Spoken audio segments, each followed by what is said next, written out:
السلام عليكم ورحمة الله وبركاته. نحمده ونصلي على رسوله الكريم. أما بعد، قال الله تعالى: أعوذ بالله من الشيطان الرجيم. بسم الله الرحمن الرحيم. اقرأ باسم ربك الذي خلق، خلق الإنسان من علق. اقرأ وربك الأكرم الذي علم بالقلم. সম্মানিত দিনী ভাই সকল, আশা করি সকলেই ভালো আছেন। আজকে আমাদের প্রোগ্রাম আমাদের নতুন পেজে শুরু হয়েছে। এই পেজে সকলকেই স্বাগতম, সকলকেই অভিনন্দন। গত সপ্তাহে আমাদের কিছু ভাই প্রশ্ন করেছিলেন, কিছু উত্তর দেওয়া হয়েছিল, শেখ মোহতারাম উত্তর দিয়েছিলেন, আর কিছু বাকি থেকেছিল। আর এই সপ্তাহে আমাদের কিছু ভাইরা প্রশ্ন পাঠিয়েছেন। ইনশাআল্লাহ সিরিয়াল বাই সিরিয়াল সকলেরই প্রশ্নের উত্তর দেওয়া হবে। তার আগে আমাদের এই পেজকে বা এই সরাসরি লাইভ সম্প্রচারকে বেশি বেশি শেয়ার করুন, যাতে করে যে সমস্ত ভাইরা এখন দেখে নাই পরে দেখবে তারাও উপকৃত হয়। আর যে সমস্ত ভাইরা ইউটিউবে দেখছেন তারাও আশা করছি প্রোগ্রামকে শেয়ার করবেন, যাতে করে এই দাওয়াতি কাজ বিশ্বের কোণে কোণে পৌঁছে যায়। সময় বেশি না নিয়ে আমাদের প্রোগ্রামকে স্টার্ট করছি। এক দিনী ভাই প্রশ্ন করেছেন বাংলাদেশ থেকে। উনি জানতে চেয়েছেন যে আমি যে মসজিদে সালাত আদায় করি সেখানে কিছু বিদাত চালু আছে। আমি চেষ্টা করছি সহি আকিদা এবং মানহাজের দাওয়াত দিতে, কিন্তু ফলাফল খুবই ধীর। এমতো অবস্থায় সেই মসজিদে দান করলে কি আমি গুনাহগার হব? আলহামদুলিল্লাহ রবিল আলমিন ওসলাতু ওয়াসসালামু আলা রাসূলিহিল কারীম ওয়া আলা আলিহি ওয়া সাহবিহি আজমাইন।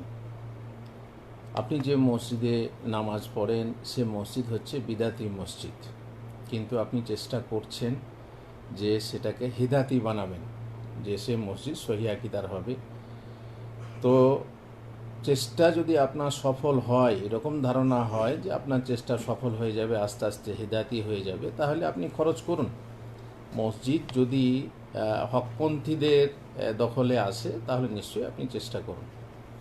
আর যদি মনে করেন যে আপনার আশা নেই যে তারা বিদাতি থেকে হিদাতি হবে, কি মসজিদ তাদের দখলে থেকে আমাদের দখলে আসবে বা আসবে না, যদি মনে হয় যে হবে না, তাহলে আপনি সেখানে খরচ করবেন না, বিদাতকে সহযোগিতা করবেন না। আশা করি বোঝাতে পেরেছি। আর যদি আপনি সেখানে চেষ্টাটা বলছেন যে ফল ধীর হচ্ছে, তাহলে ধীর যদি হওয়ার যদি মানে আশাটা বেশি থাকে, তাহলে আপনি করুন, ইনশাআল্লাহ একদিন সফল হবেন। মানুষ তৈরি করার মাধ্যমেই দাওয়াতের কাজ চালিয়ে যেতে হয়, আর গুনাহ হবে না ইনশাআল্লাহ। জাযাকাল্লাহ খায়ের। আর এক ভাই প্রশ্ন করেছেন, উনি জানতে চেয়েছেন যে সাংগঠনিক বায়াত নেওয়া যাবে কি? এই ধরনের সংগঠনে যোগ দেওয়া যাবে কি? যেমন বাংলাদেশে কিছু আহলে হাদিস সংগঠন রয়েছে যারা আমিরের বায়াত নিয়ে থাকে। তো এই ধরনের বায়াত শরীয়ত সম্মত কি? জামাত নিয়ে এই প্রশ্ন খুবই স্পর্শকাতর। সুতরাং এটা অবশ্য নতুন না, আপনার প্রশ্নটা করছেন আপনি এটা নতুন প্রশ্ন না। জানি না আপনি উত্তর জানেন কি না। এটা বহু পুরনো ধরে চলে আসছে যে বায়াত। আর আমরা জানি যে আমাদের যারা বড় বড় আলেম আছেন, ওলামা আছেন, তারা বলেন যে বায়াত কেবল রাষ্ট্রনেতার হাতে, অন্য কারো সাংগঠনিক নেতার হাতে বায়াত নয়। এ বায়াত মানে ওই শরীয়ত সম্মত বায়াত নয়। যেমন পীর সাহেবদের হাতে বায়াত করার বিরোধী আমরা, কারণ সেটা শরীয়ত সম্মত নয়। আজ আমরা জামাত সংগঠন করব আর তার জন্য বায়াতকে বৈধ করব। আর বায়াতের হাদিস নিয়ে যে হাদিসগুলো রাষ্ট্রনেতার হাতে বায়াত করার কথা আছে, তো সেটা শরীয়ত সম্মত নয়, সঠিক নয়। এ ভুল বুঝ। আল্লাহ তাআলা হিদায়াত দেন আমাদেরকে এবং তাদেরকে, যেন সঠিক বুঝে এসে সহি আকীদার যে দাওয়াত, সেই দাওয়াতকে আমরা একতাবদ্ধ করতে পারি এবং সবাই মিলে একসাথে কাজ করতে পারি। আল্লাহুম্মা আমিন। জাযাকাল্লাহ খায়ের, বারাকাল্লাহ ফিক। আর একবার জানতে চেয়েছেন যে কাউকে সম্মান করার জন্য সেলুট বা তার সামনে দাঁড়ানো যাবে কি না? যেমন আমরা দেখতে পাই ছাত্রছাত্রীরা স্কুলে যখন মাস্টারমশাইরা আসেন তখন দাঁড়িয়ে যায়, বা আরও অন্য ক্ষেত্রে দেখতে পাই। এখানে দুটো প্রশ্ন। এক হচ্ছে সেলুট করা। সেলুট আমাদের ইসলামের কিছু না। যেমন সালাম বলা হয়, সালাম করা একটা আছে যেটাকে প্রণাম করা বলে, তো প্রণাম করাও আমাদের ইসলামে নেই, যেটাকে আমরা সালাম করা বলি, পা ছুঁয়ে সালাম, সেটাও ইসলামের কিছু না। আর সেলুট করা যেটা এইভাবে করা হয়, এটাও ইসলামের নয়, ইসলামের বাইরের জিনিস, বিজাতীয় প্রথা, এটা মুসলিমদের জন্য করা বৈধ নয়।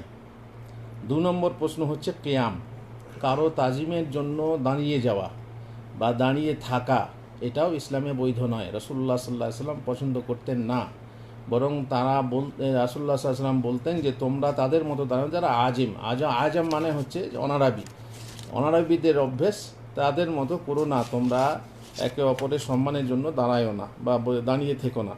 তো এটা ইসলাম বিরোধী কাজ যে আমরা তাজিমের জন্য, যেমন শিক্ষককে দেখে, যেমন কোর্টে হাকিমকে দেখে বা অন্য জায়গায় সম্মানের জন্য যে দাঁড়িয়ে যাওয়া হয়, সেটা না। তবে হ্যাঁ, দাঁড়িয়ে যাওয়া অন্য একটা মানে শরীয়তে আছে, মেহমানকে আগিয়ে আনার জন্য বা তাকে গাড়ি থেকে নামিয়ে আনার জন্য বা তার সঙ্গে মুসাফা মোয়ানাকা করার জন্য যদি দাঁড়ানো হয়, তাহলে সেটা হচ্ছে আলাদা ব্যাপার, সেটা হচ্ছে শরীয়তসম্মত।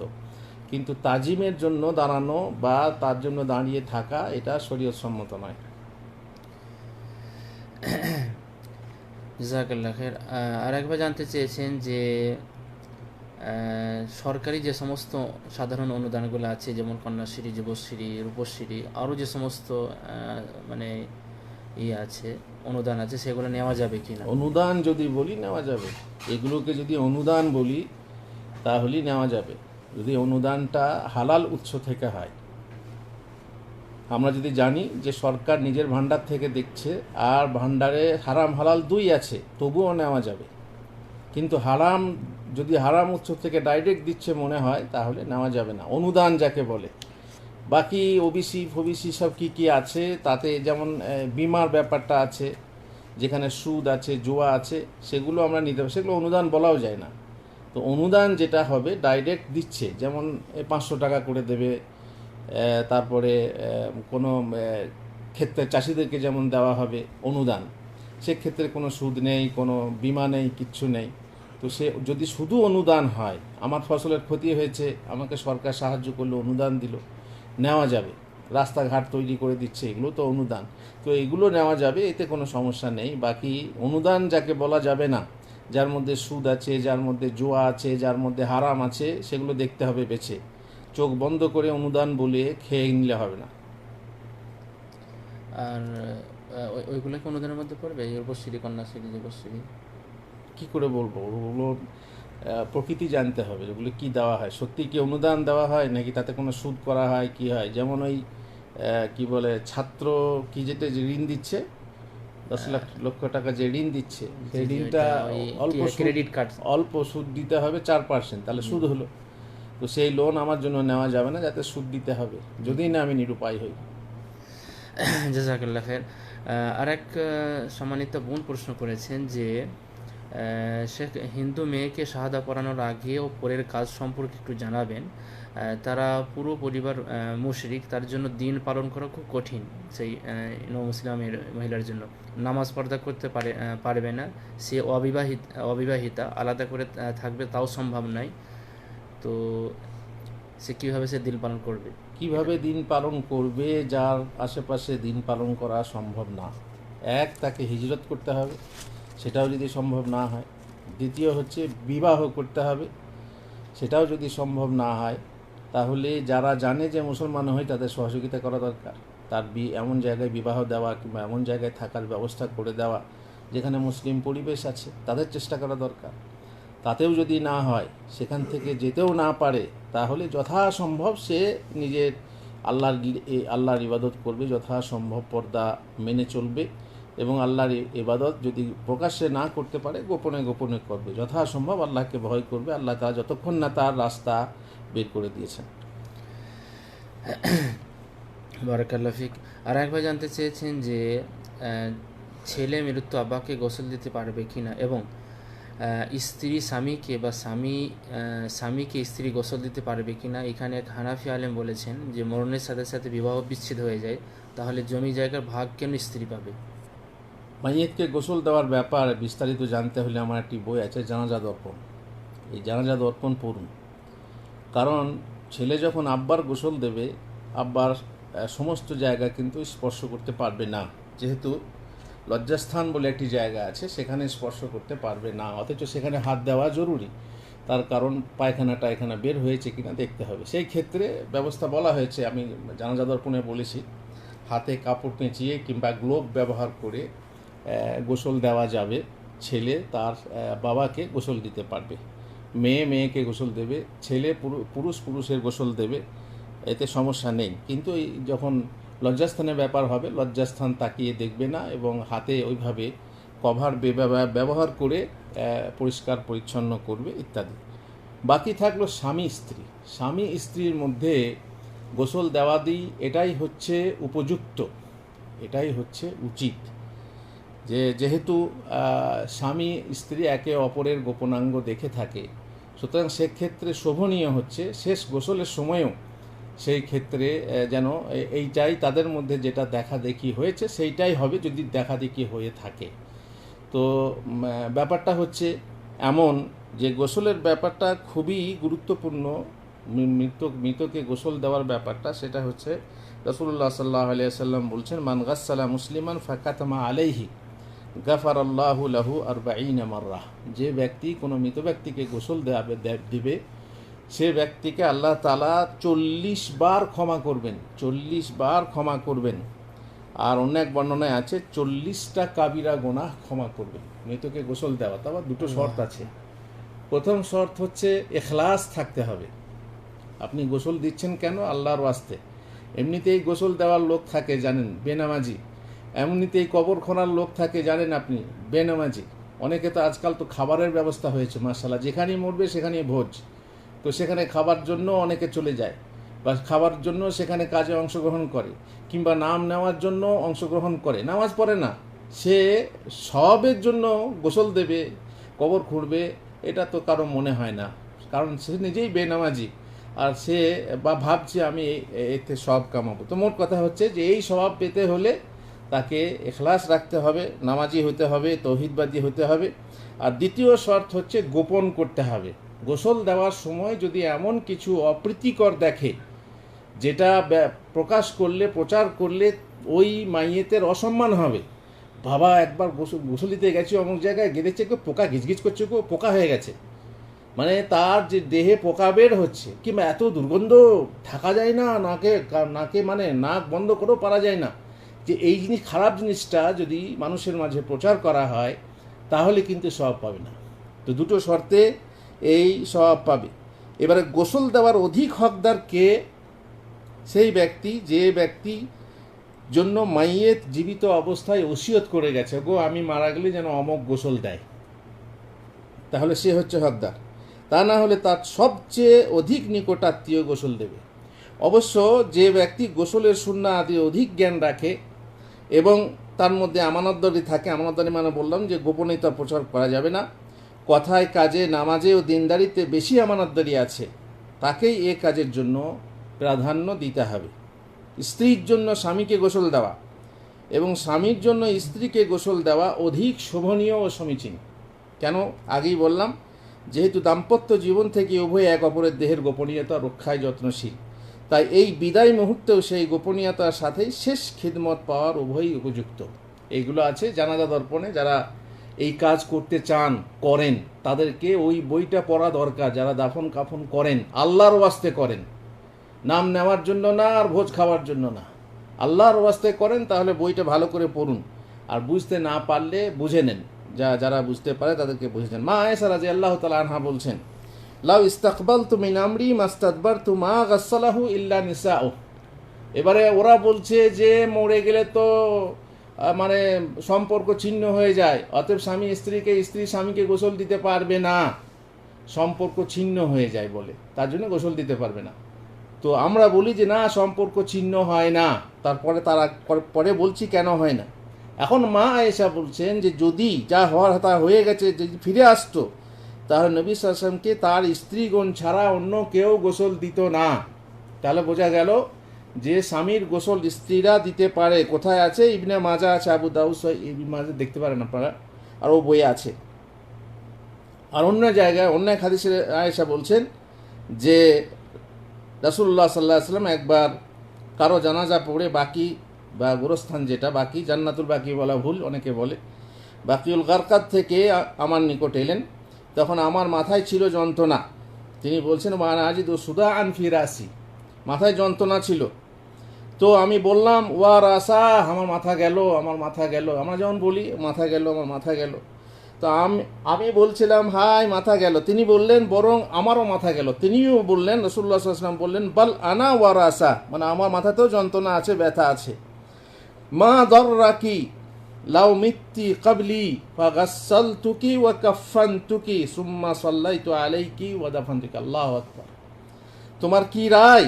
তুমি বলো, যদি তুমি আমার আগে মারা যাও, আয়েশা ছোট বয়সে, কত ছোট নিশ্চয়ই আপনারা জানেন, যদি তুমি আমার সামনে মারা যাও আর আমি তোমাকে গোসল দিই, দেখেন স্ত্রীকে গোসল দিই, তুমি আমার আগে মারা গেলে আমি তোমাকে যদি গোসল দিই, কাফনাই, অতঃপর তোমার উপর জানাজা পড়ি এবং তোমাকে দাফন করি, তাহলে এতে তোমার কোনো নোকসান আছে কি? আল্লাহু আকবার। এর থেকে বড় মর্যাদার কি হতে পারে? আয়েশা রাদিয়াল্লাহু তাআলা আনহাকে বললেন রাসূলুল্লাহ সাল্লাল্লাহু আলাইহি ওয়াসাল্লাম। এখান থেকেও বোঝা গেল যে স্বামী স্ত্রীকে এবং স্ত্রী স্বামীকে, দুটো হাদিস পেশ করা হলো, গোসল দিতে পারে। সম্পর্ক ছিন্ন হয় না হয় সে প্রশ্ন আলাদা, এখানে পারা যায় তার দলিল বলা হলো। আর এখানে একটা কথা বলা, এই কথা বলা যথার্থ নয় যে ব্যাপারটা নবী সাল্লাল্লাহু আলাইহি ওয়াসাল্লামের খাস। এটা নবীর জন্য খাস, আল্লাহর নবীর স্ত্রী আর অন্য কেউ বিয়ে করতে পারবে না, অতএব এটা আল্লাহর নবীর জন্য খাস। তাই হয় যে কোনো বিধানের কার্যকারিতা হলো সাধারণ ও ব্যাপক, আমরা জানি, যেটা রাসূলের জন্য সেটা আমাদের জন্য, যদি না খাস হওয়া দলিল পাওয়া যায়। এখানে কোনো খাস হওয়ার দলিল নেই, সুতরাং এটাকে আমভাবে রাখা যায়। তাছাড়া এই বিধানটা আম, তার দলিল কি? আবু বকর সিদ্দিক রাদিয়াল্লাহু তাআলা তার স্ত্রী আসমাকে মৃত্যুর পূর্বে তাকে গোসল দেওয়ার জন্য ওসিয়ত করেছিলেন। তাহলে বোঝা গেল নবীর জন্য খাস না। দেখেন নবীর সাহাবীদের জন্য এই বিধান ছিল। ইবনে আবি শাইবাতে হাদিস আছে এবং ওই বইয়ে পাবেন আপনারা। ফাতেমা রাদিয়াল্লাহু তাআলা আনহা ওসিয়ত করেছিলেন যেন তার স্বামী আলী তাকে গোসল দেন, এবং আসমা বিনতে উমাইস গোসল দেন। আল্লাহু আকবার। আসমা বিনতে উমাইস গোসল দেন, ফলে তারাই তার গোসল দিয়েছিলেন, মানে আলী এবং যে স্বামী তিনিও ছিলেন গোসল দেওয়ার সময়ে। আর মৃত্যুর সাথে সাথে স্বামী স্ত্রীর বন্ধন ছিন্ন হওয়ার যে অভিযোগ করা হয়, অতএব ছিন্ন হয়ে গেলে একে অপরকে দেখতেও পাবে না, মানে স্বামী স্ত্রী মারা গেছে আর দেখতেও পাবে না, যদিও বেপর্দা হয়। আল্লাহু মুস্তাআন। তো আমরা বলবো যে স্বামী স্ত্রী উভয়ে জান্নাতি হলে উভয়ই জান্নাতে একই সাথে বাস করবে। যদি সম্পর্ক ছিন্ন হয়ে যায় তাহলে কিয়ামতে কিভাবে জান্নাতে একসাথে বাস করবে? আর রাসূলুল্লাহ সাল্লাল্লাহু আলাইহি ওয়াসাল্লাম বলেছেন একাধিক বিয়ে হলে পরে আল মারআতু লি আখিরি যাওজিহা, যদি একাধিক বিবাহ হয় তাহলে স্ত্রী হবে তার শেষ স্বামী, যে স্বামীর বিবাহ বন্ধনে থেকে স্ত্রী মারা গেছে সেই স্বামীর সাথে জান্নাতে বাস করবে। নতুন করে আর বিয়ে হবে না, বিয়ে হবে হুরের সাথে। আর স্ত্রী, যে দুনিয়ার স্ত্রী, সেই স্ত্রী জান্নাতেও স্ত্রী থাকবে। সম্পর্ক ছিন্ন হয় না বলেই তো একে অপরের ওয়ারেস হয়, যেমন প্রশ্নে উল্লেখ করা হয়েছে। এই যুক্তির কথা, সম্পর্ক ছিন্ন হলে তো ওয়ারেস হতো না, তো ছিন্ন হয় না বলেই ওয়ারেস হয়। শ্বশুরের সাথে পুত্রবধূর এবং শাশুড়ির সাথে জামাইয়ের বিবাহ বৈধ না। চিন্তা করে দেখুন, সম্পর্ক যদি ছিন্ন হয়ে যেত তাহলে শাশুড়ি, স্ত্রী মারা গেল, শাশুড়ির সঙ্গে তার সম্পর্ক ছিন্ন হবে? শাশুড়িকে মা বলেছে সে চিরদিনই মা থাকবে, তার সঙ্গে বিয়ে যায় না, ও মাহরাম থেকে যাবে, চিরদিনই মাহরাম থেকে যাবে। তেমনি বউয়ের জন্য তার শ্বশুর চিরদিনই মাহরাম থেকে যাবে। তো সম্পর্ক ছিন্ন হলো কোথা থেকে? পরন্তু সম্পর্ক ছিন্ন হওয়ার ব্যাপারে একটা হাদিস আছে যে সমস্ত সম্পর্ক ছিন্ন হয়ে যাবে, আমার সম্পর্ক ছাড়া, হাদিস সহি না। আর ওরা বলে যে দেখুন, 4টা স্ত্রী থাকলে একটা স্ত্রী মারা গেলে আবার একটা বিয়ে করা যায়, তার মানে বোঝা গেল সম্পর্ক ছিন্ন হয়। সম্পর্ক ছিন্ন না হলে চতুর্থ বিবাহ করা যাবে না। না, এই যুক্তি ঠিক না। বিয়ে তো জীবনে 40টা বা তারও বেশি করা যায়, একসঙ্গে 4টা রাখা যাবে না। বাকি তাদের সম্পর্ক জান্নাত পর্যন্ত থাকলে থাকবে, কিন্তু একসঙ্গে দুনিয়াতে 4টা রাখা যাবে না। এই হচ্ছে বিধান। বাকি পরকালের সম্পর্ক ছিন্ন হবে না। আর তার ফলে যে স্বামী স্ত্রী একে অপরকে দেখা দিতে পারবে না বা দেখবে না, বা গোসল দিতে পারবে না, এসব ধারণা ভুল। আমি লম্বা করে একটু বললাম যেহেতু ব্যাপারটা খুবই গুরুত্বপূর্ণ ছিল এবং এ নিয়ে অনেক কথাবার্তা হয়, আর বেশিরভাগ জানাজাতে এই সমস্যা হয়। আল্লাহ তাআলা আমাদেরকে তৌফিক দেন সঠিক বোঝার এবং সঠিক আমল করার। আর একটা কথা আবারও বলছি, যেন ইখলাস থাকে। এখলাস ছাড়া এই যে এই জানাজার সময়ে লোক দেখানি কাজ যেন না হয়। লোক দেখানি হুই এই দিক সেদিক যদি করা হয় তাহলে পরে তাতে সওয়াব হবে না, বরং যদি রিয়া হয় তো গোনাই হবে। জাযাকাল্লাহ খাইর, বারাকাল্লাহ ফিক। প্রশ্নের সমস্ত দিক আলহামদুলিল্লাহ ক্লিয়ার করে তুলে ধরা হয়েছে। যারা বুঝতে চায় অবশ্যই বুঝতে পেরেছে।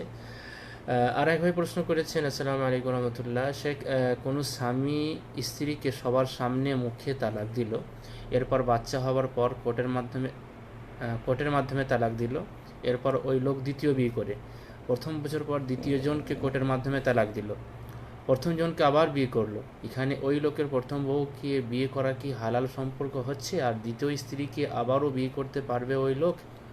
আমি বারবার বলি, হোয়াটসঅ্যাপেও যে প্রশ্নোত্তর আছে তাতেও বলি, এবং যে কোনো প্রশ্নোত্তরে আমি বলি যে এই তালাকের ফতোয়া SMS-এ হয় না, তালাকের ফতোয়া এইভাবে অনলাইনে হয় না।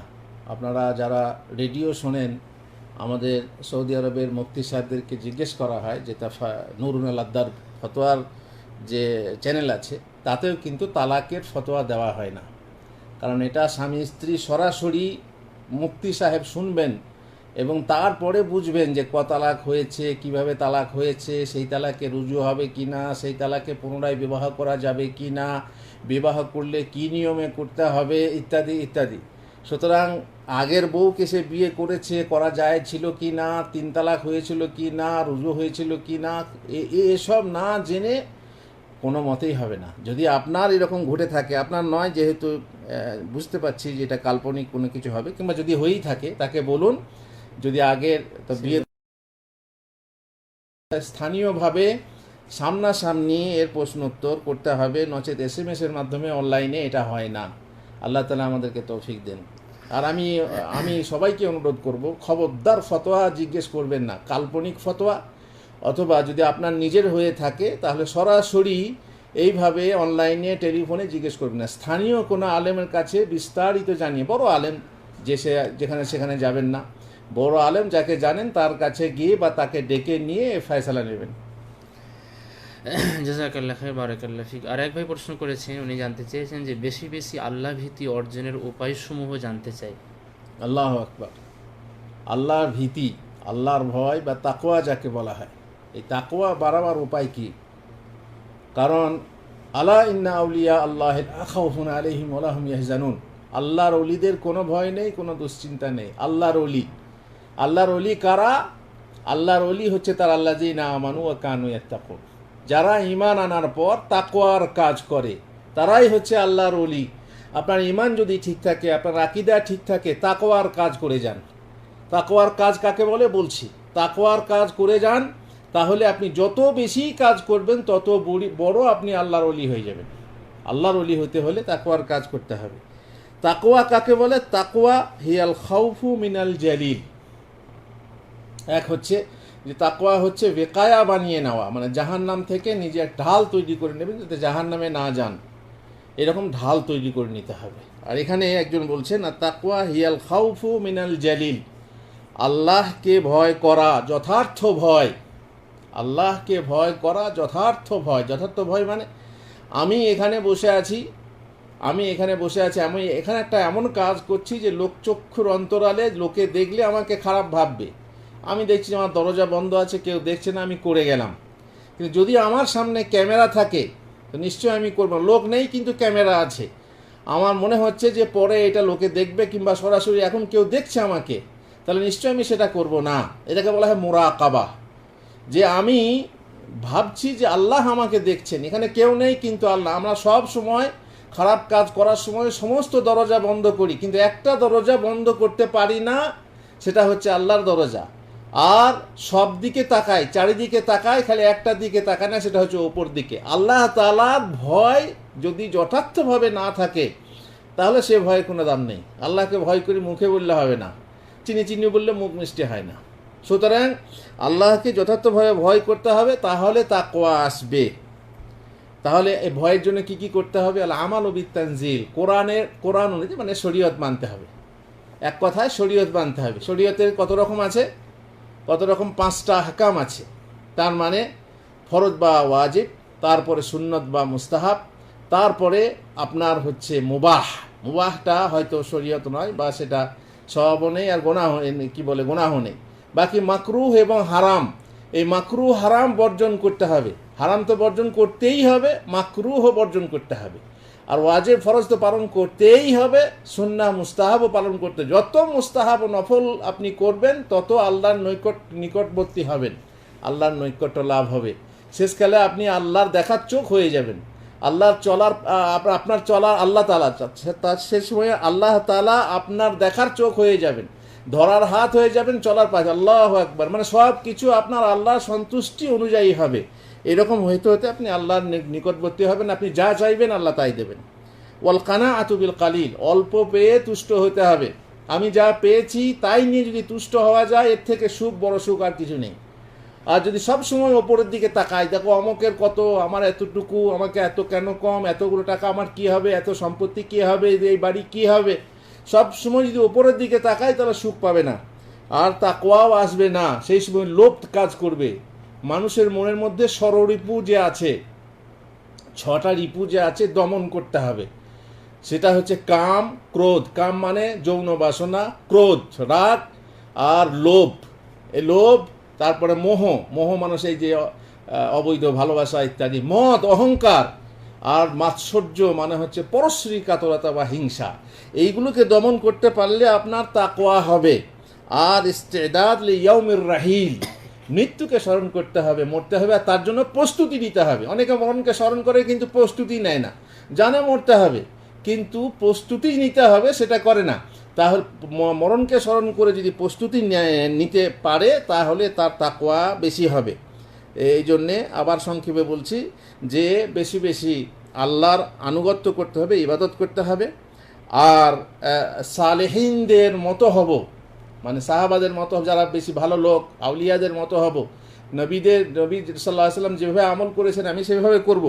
যদি এই চেষ্টা থাকে তাহলে পারবেন। আর বাকি থাকলো যে যদি কোনো সন্দিগ্ধ জিনিস হয় সেটাকে বর্জন করতে হবে। আর খুব সুন্দর চরিত্র হতে হবে, চরিত্র সুন্দর করতে হবে, তাকওয়া আসবে। আর সব সময় তার মধ্যে এক হচ্ছে মিথ্যাবাদিতা ত্যাগ করতে হবে, মিথ্যা বলা যাবে না, সবসময় সত্যবাদিতা ইত্যাদি। আর আল্লাহ তাআলার নিদর্শন নিয়ে চিন্তা ভাবনা করতে হবে, আল্লাহ তাআলার নিয়ে, আল্লাহ তাআলার সৃষ্টি নিয়ে চিন্তা ভাবনা করতে হবে। যেটা বৈধ আর যেটা অবৈধ সেটা আপনি তাকিয়ে দেখবেন না। এটা কিন্তু একটা তাকওয়ার ফল, যে যেটা দেখা অবৈধ সেটা সরাসরিও দেখবেন না, ছবিতেও দেখবেন না। এটা হচ্ছে এক প্রকার তাকওয়া। আর এই হচ্ছে তাকওয়া ব্যবহার করা বা তাকওয়া বৃদ্ধি করার উপায়। জাযাকাল্লাহ খাইর। টাইম সংক্ষিপ্ত, লাস্ট প্রশ্ন আমাদের কাছে আছে। এক বোন জানতে চেয়েছেন যে সানস্ক্রিন ব্যবহার করলে এর ওপর উজু হবে কি না। সানস্ক্রিনের ওপরে মানে ক্রিম লাগিয়েছে। ক্রিম, জি, ক্রিম আমি যা জানি, ক্রিম হচ্ছে তেলের মতো। যদি তেলের মতো হয় এবং সেটা চামড়ার ওপরে তার ঘনত্ব না হয়, তার মানে চামড়াতে পানি পৌঁছানোতে বাধা না হয়, আবরক না হয়, তাহলে পরে তাতে উজু হবে। আর যদি আপনার আবরক হয়, তার ঘনত্ব পানি পৌঁছানোর জন্য আবরক হয়, মানে পানি পৌঁছাতে বাধা স্বরূপ হয়, যেমন নেল পালিশ আছে, এ দেওয়ালের পেন্ট যেগুলো আছে পুরো হয়ে লেগে থাকে, নেল পালিশ যদি লেগে থাকে উজু হবে না, গোসলও হবে না। সেক্ষেত্রে নেল পালিশ তুলে দিতে হবে। এই জন্য মেয়েদের জন্য নেল পালিশ ব্যবহার করা, যারা নামাজি মেয়ে, বাকি তো আলাদা কথা, নামাজি মেয়েদের জন্য নেল পালিশ ব্যবহার করা, তারা পিরিয়ডের সময় ব্যবহার করতে পারবে, রিমুভার দিয়ে তুলে দেবে। এখন আজকাল তো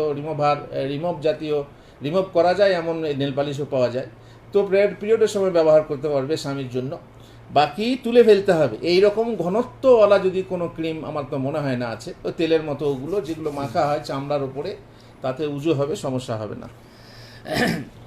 আর একটা কথা বলে রাখি, ওইটা কি বলে, ফাউন্ডান কি বলে, যেটা যে বিভিন্ন রকম মেখে মেয়েরা করে, পেন্ট করে, কিছু বলে পেন্ট করে, যেটা ওটা একটু মোটা মনে হচ্ছে, ওইটা মোটা, ওর নামটা কি, যেটা বিভিন্ন রং দিয়ে যে পেন্ট করা হয়, ওটাকে কি বলে, যে হ্যাঁ, কম্পাউন্ড না কি বলে যায়, Makeup এর একটা মেকআপ জিনিস তো থাকে। বটে, কিন্তু মেকআপের জিনিস কি বলে, যাই হোক, মেকআপ যে করা হয় জি। কিন্তু মুখের উপরে বেশ পুরো হয়ে থাকে, সেটাতে উজু হবে না। জাজাকাল্লাহ খাইর, বারাকাল্লাহ ফিক। এক মেয়ে ওই মানে ওই মুখে সে মানে তার পাসওয়ার্ড দিয়েছিল, মুখের পাসওয়ার্ড ধোয়ার পরে পাসওয়ার্ডের ম্যাচ হচ্ছে না। হুম। যাই হোক, আমাদের প্রোগ্রাম আলহামদুলিল্লাহ আজকে সাকসেস খুব সুন্দর হয়েছে। নতুন এক পেজে আল্লাহর কাছে দোয়া করে এইভাবে আমাদের প্রোগ্রাম সাকসেস হোক ইনশাআল্লাহ। আগামী সপ্তাহে আবার সেম এই নতুন পেজে ইনশাআল্লাহ আপনাদেরকে আমন্ত্রণ জানানো হলো, সবাই আসবেন। ওয়া আখিরু দাওয়ানা আলহামদুলিল্লাহি রাব্বিল আলামিন। আসসালামু আলাইকুম ওয়া রাহমাতুল্লাহি ওয়া বারাকাতুহু।